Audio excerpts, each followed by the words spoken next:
బాగా ఉండాలని అన్ని వార్డ్స్కి కూడా ప్రయారిటీ ఇస్తూ ఇప్పటివరకు కూడా ఎంతో బాగా చేసిన పదవికి ఈరోజు అవిశ్వాసం పెట్టి నన్ను దింపేయాలని కూటమి ప్రభుత్వము కంకణం కట్టుకుంది.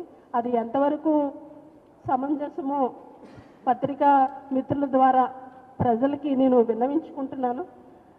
అంతేకాకుండా మా కుల పెద్దలైన పల్లా శ్రీనివాస్ గారు కానీ, అలాగే వంశీకృష్ణ శ్రీనివాస్ గారు కానీ